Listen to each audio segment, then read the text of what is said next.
Halo Sobat Anggrek, mohon maaf kemarin libur nasional Isra Miraj saya tidak bisa upload video. Sebenarnya sudah diambil, akan saya upload hari ini dan besok kita akan ada satu video lagi. Oke, sekarang kita punya dua onsi desa Hulu Duen. Ya, Sobat Anggrek baca sendiri ya deskripsinya ID Anggrek ini. Ini hasil split yang saya lakukan di awal Maret 2019, jadi kira-kira 3 mingguan yang lalu. Keduanya kondisinya baik, tidak ada daun yang kuning dan bab yang busuk. Ya, kalau kita men-split dan repotting anggrek dengan cara yang benar, anggrek akan cepat pulih karena stres yang ditimbulkan minimal. Bagaimana caranya? Mari kita balik ke awal bulan Maret 2019.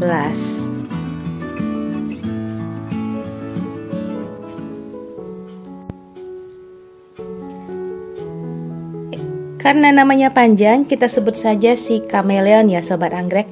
Kameleon saya ini memang rimbun, sejak dibeli rimbun. Dan 2 Maret ini saya repotting bersama dengan satu anggrek lagi yang saya ganti medianya karena lapuk. Awalnya kameleon tidak ada rencana saya repotting. Namun entah kenapa beberapa hari terakhir itu terlihat akarnya tidak sehat. Bahkan lumut yang biasanya segar di atas media juga terlihat hampir mati. Dugaan saya adalah ini terkena cairan yang saya pakai untuk mengurangi hama tungau atau spider mite.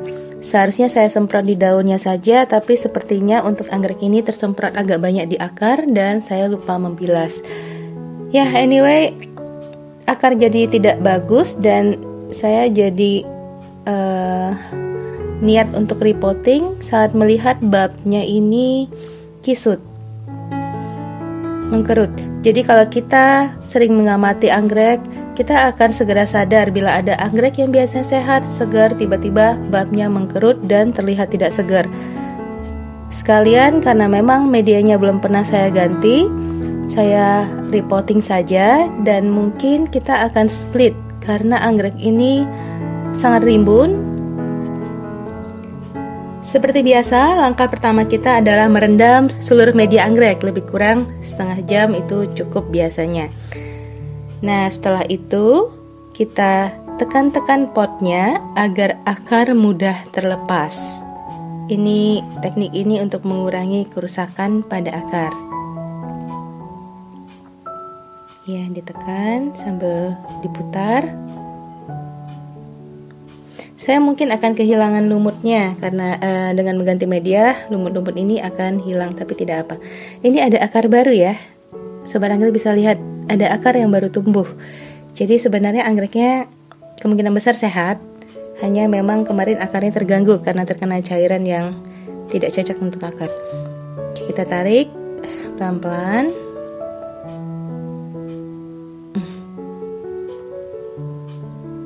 Dikit lagi. Iya. Nyangkut. Akar di bagian sini adalah akar dari bab yang paling baru. Jadi itu bagian sana banyak akar hidup, sedangkan bagian lainnya tidak terlalu banyak kelihatannya. Medianya arang ya Sobat Anggrek. Seperti biasa, kecurigaan saya terbukti. Bagian tengah dari arang adalah media pertama dari anggrek ini. Cabut kelapa dan kondisinya sudah tidak baik. Tuh, dipegang juga hancur. Jadi akar bagian sini langsung saja saya buang karena kemungkinan sudah tidak baik akibat terkena media yang sudah asam. Sedangkan akar di bagian yang lain nanti akan kita seleksi. Oke. Ya, kita siram dulu ya biar lebih mudah memilah-milah mana akar yang hidup dan akar yang mati dalam keadaan akar bersih. Sudah kita cuci. Dan Sobat Anggrek bisa lihat ya, anggrek ini pernah punya akar banyak sekali. Itulah sebabnya terlihat pertumbuhannya bagus. Kalau sekarang akarnya banyak yang mati. Tandanya kalau kita pencet terasa kosong, sobat anggrek. Baik, kita amati. Anggrek ini punya 2 titik pertumbuhan ke kiri dan ke kanan. Dan kalau kita perhatikan, ini adalah bab pertama. Dari situ dia menumbuhkan 2 anak kiri dan kanan. Biasanya titik pisah alami ada di sekitar sini, sobat anggrek. Kalau kita split di sini, kita hanya perlu tekan dan tarik sedikit. Ya, anggrek akan terpisah secara mudah, tidak perlu alat untuk menggunting. Ya. Dan usahakan tiap bagian split ada minimal 3 bab. Lebih banyak lebih baik. Dan biasanya sobat anggrek, setiap anggrek saya split, saya selalu mengecek ada tidaknya fusarium. Karena fusarium adalah penyakit mematikan disebabkan oleh jamur. Dan salah satu cara mendeteksinya adalah mengecek ada tidaknya lingkaran berwarna keunguan di bagian penampang batang. Ini tidak terlalu kelihatan, jadi saya ingin membuat potongan yang lebih besar. Bab yang paling tua kita korbankan untuk bisa melihat. Kelihatannya bersih ya sobat anggrek, tidak ada lingkaran berwarna keunguan. Tapi buat jaga-jaga, tetap kita pisahkan dulu dari anggrek lain. Kita amati, kalau dia tidak bisa menumbuhkan bab dan akar yang baru, itu mungkin ada fusarium. Selanjutnya kita seleksi akar. Ya, akar-akar yang mati itu kita buang. Ini sedikit berbeda di video sebelumnya, nanti saya tambahkan di link di bawah. Saya tidak seleksi karena kondisinya berbeda, silakan ditonton. Tapi untuk yang 2 ini akan saya seleksi benar-benar mana akar yang masih hidup dan akar yang mati. Iya, ini maaf baterainya low, jadi nanti kita lanjutkan. Oke, ya ini beberapa jam setelah tadi kita seleksi akar, saya rendam fungisida bakterisida beberapa menit, kemudian saya angin-anginkan anggreknya. Sekarang mari kita repotting. Ada 2 pot yang kita pakai. Yang pertama ini dengan cara tanam biasa. Saya memakai pot tanah liat diameter sekitar berapa ini ya, 12-13 cm rasanya. Dan bagian bawah saya kasih batu kerikil. Fungsinya apa? Untuk pemberat agar tidak mudah terguling. Kemudian dasar pot berlubang, padahal saya ingin pakai media perlit yang kecil-kecil. Sehingga agar perlitnya tidak jatuh ke bawah, saya kasih selapis dakron. Tipis aja sobat anggrek, kalau terlalu tebal dakronnya akan menghambat sirkulasi air. Kemudian di antara batu-batu akan saya jepitkan ini penyanggah. Setiap repotting selalu saya kasih penyanggah anggreknya agar tidak gampang gerak.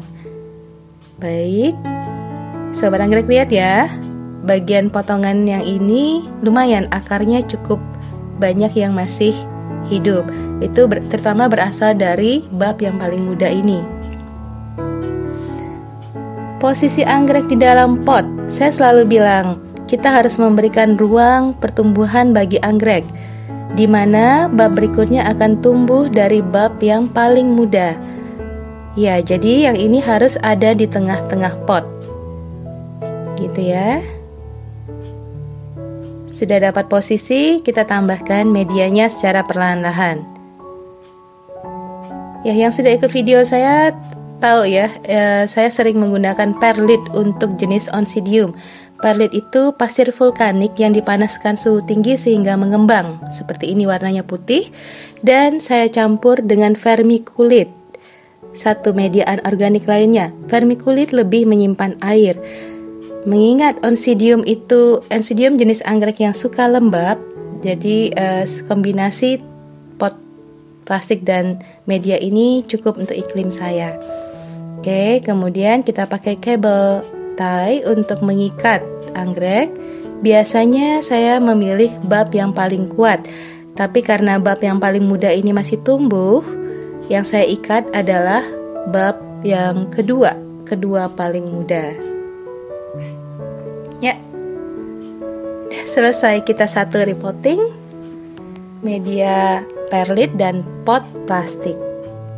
Selanjutnya kita repotting anggrek kedua dengan teknik semi hidroponik. Gunakan pot tanpa lubang di dasar dan buat lubang kira-kira 3 cm dari dasar seperti ini. Saya tambahkan kerikil juga untuk pemberat. Kemudian posisikan anggrek.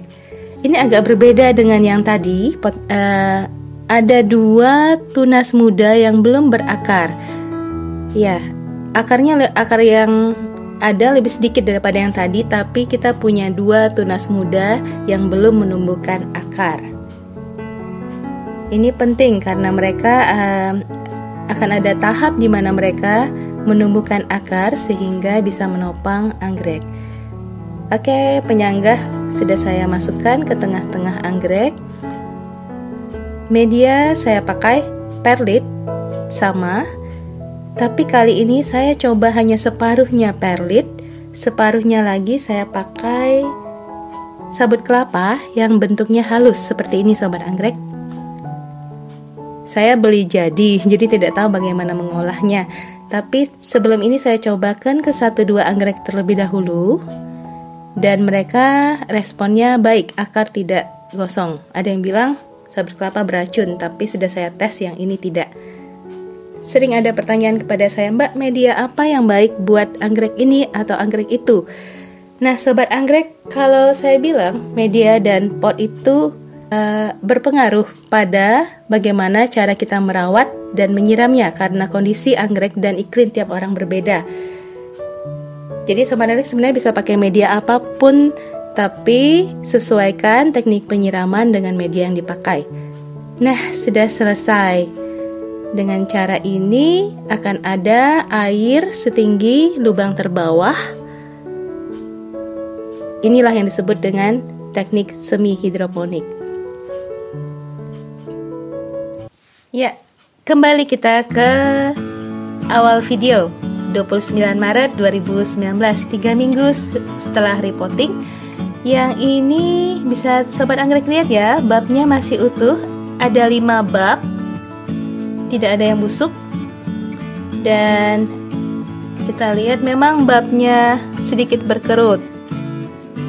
Ini baik bab di belakangnya juga berkerut, dan saya tahu kenapa sobat anggrek, karena meskipun akarnya banyak, akar itu belum tentu bisa beradaptasi dengan media yang baru. Sebaliknya, yang kita semi hidroponikan sama, babnya masih utuh, 6 bab dewasa dan 2 bab yang masih kecil. Namun di sini kita mendapati adanya akar-akar baru yang tumbuh di bab yang muda. Ini tunas muda yang satu, sobatnya bisa lihat ya, akarnya udah tumbuh di bawah sana.